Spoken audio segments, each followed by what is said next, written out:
Good afternoon, everyone. Welcome into a Friday edition of Talking Fitchburg. I am Andrew Bamlitz here once again on a Friday. Welcome. I think this is what's going to be for the next while is myself or Preston. Preston is off today, so good luck with whatever you're doing, Preston. I hope you're having fun out there. I'm not sure. It is November 2nd. We'll talk about voting. It's your last chance. Today is it. It's your last chance, but we'll get to that in a little bit.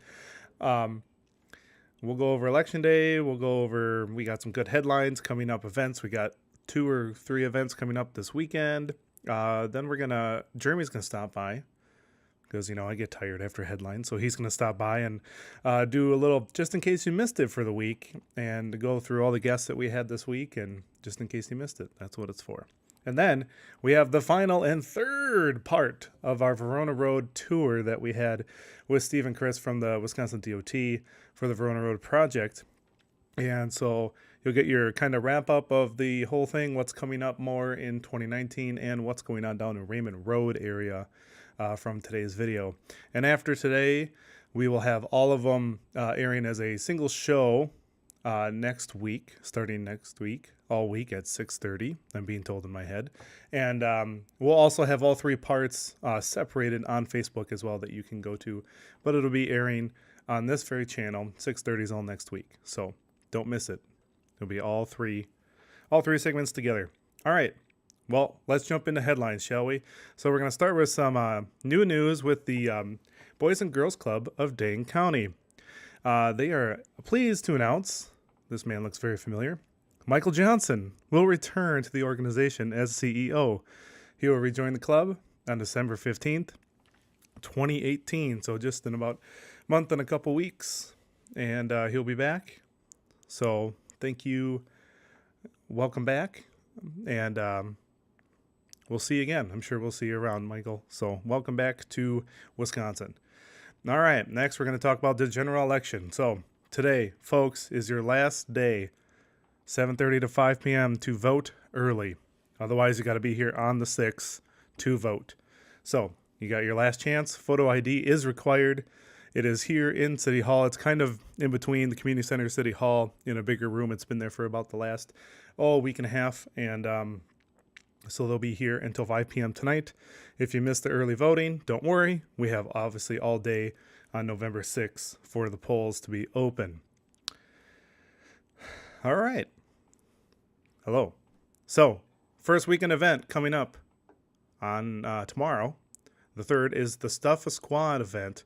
Pick and Save. They'll be down at Pick and Save.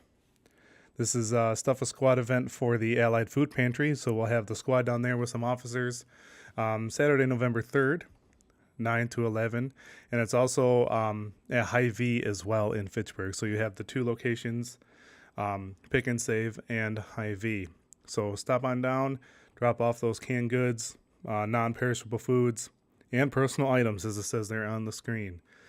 Again, 9 to 11 tomorrow, the 2 locations. All right? Don't miss it. Also tomorrow, we've been previewing this event and also had a guest in from Verona Area School District of the Kids Expo. It is the first Saturday of every November, which happens to be tomorrow, the 3rd this year, at the high school from 9 to 2 p.m. And the high school is at 300 Richard Street in Verona. So stop on down. They've got events for families to learn more about preschool, daycares, after-school events, year-round recreation programs, and check out the district's neighborhood schools and charter schools. They've got a lot of options for you. Again, I said we did have a guest on from there talking about this event, and so it's on Facebook if you like. I believe we aired it this week, so you can just go back through the week and find that and learn more. It's a nice interview with the school about this event. So again, be down there tomorrow. All right, now we're going to talk about some more Verona Area School District stuff. At the Badger Prairie Needs Network, they have their annual VASD food drive. Students from the Verona Area High School run one of the most successful food drives in Dane County.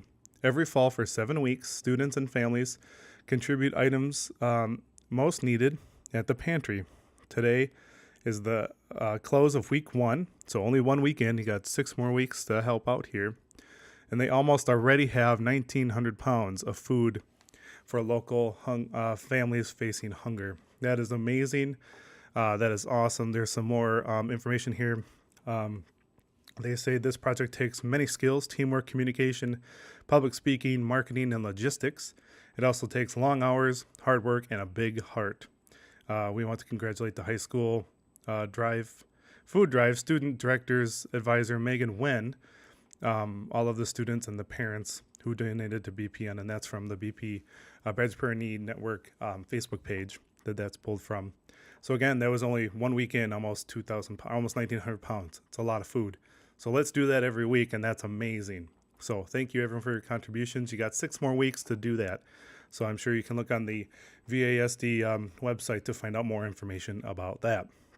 And now, folks, this weekend, red alert, whoop, whoop, whoop, whoop, falling back. Your clocks change this weekend, folks. And the Ready Wisconsin would also like to release some safety tips to do when this is happening. So as you turn back your clocks around your home this weekend, take advantage on the time change to replace your batteries in your smoke and carbon monoxide detectors. So be sure to do that. We have another graphic here. We got more. Scott, we got more.